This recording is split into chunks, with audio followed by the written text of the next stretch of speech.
Good morning नमस्ते सेवा सबैजनालाई इसमी सुलोचना सुब्बा र म फेरि पनि तपाईहरुलाई मेरो च्यानलमा स्वागत गर्दछु र आज चाहिँ म पास्ता रेसिपी लिएर आएको छु र तपाईहरुले पनि यो पास्ता रेसिपी चाहिँ एकदम सिम्पल अनि टेस्टी हुनेछ। तपाईहरुले पनि आफ्नो घरमा यसरी नै बनाउन सक्नुहुनेछ। सो ढिलो नगरी let's get into the video.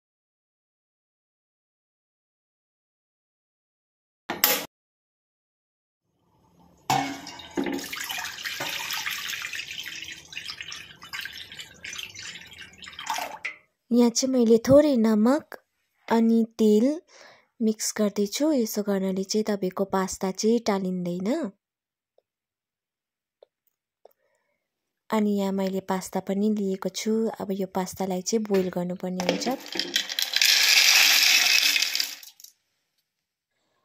अब यो पास्तालाई चाहिँ 5 मिनेटको लागि बोइल हुन दिनुपर्ने हुन्छ।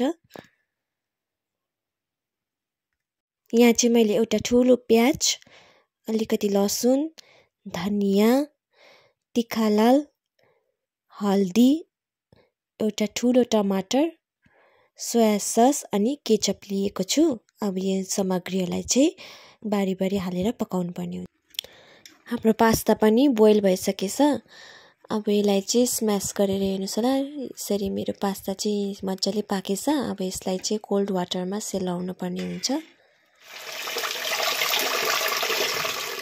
सबसे पहिला चाहिँ कराईमा म तेल लिँदै छु र तेललाई चाहिँ एकदम रापेपछि चाहिँ सानो चम्चाको यो लसुनलाई पनि लिँदै छु। यसलाई रातो भुनेपछि चाहिँ 1 कटोरा प्याज,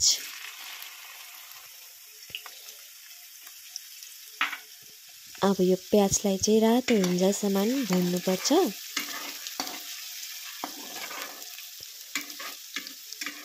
त्यसपछि चाहिँ म यसमा 1 कटोरा अघि काटेको टमाटरलाई पनि एड गर्दछु। स्पाइसेसहरुमा चाहिँ थोरै हल्दी, तिखालाल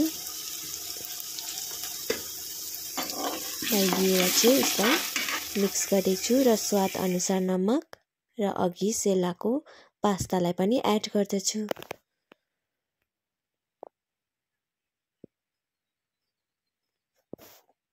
अब यसमा चाहिँ म 1 चम्चा सोया सस, सानो चम्चाको केचप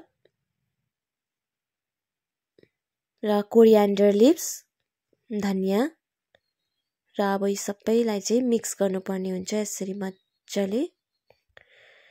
र यसरी चाहिँ तपाईको एकदम सिम्पल अनि टेस्टी पास्ता रेडी हुनेछ, जो तपाईहरुले घरमा सजिलैसँग बनाउन सक्नुहुनेछ। घरकै सामग्रीहरु लगाएर, यसमा धेरै सामग्री लाउनु पर्दैन।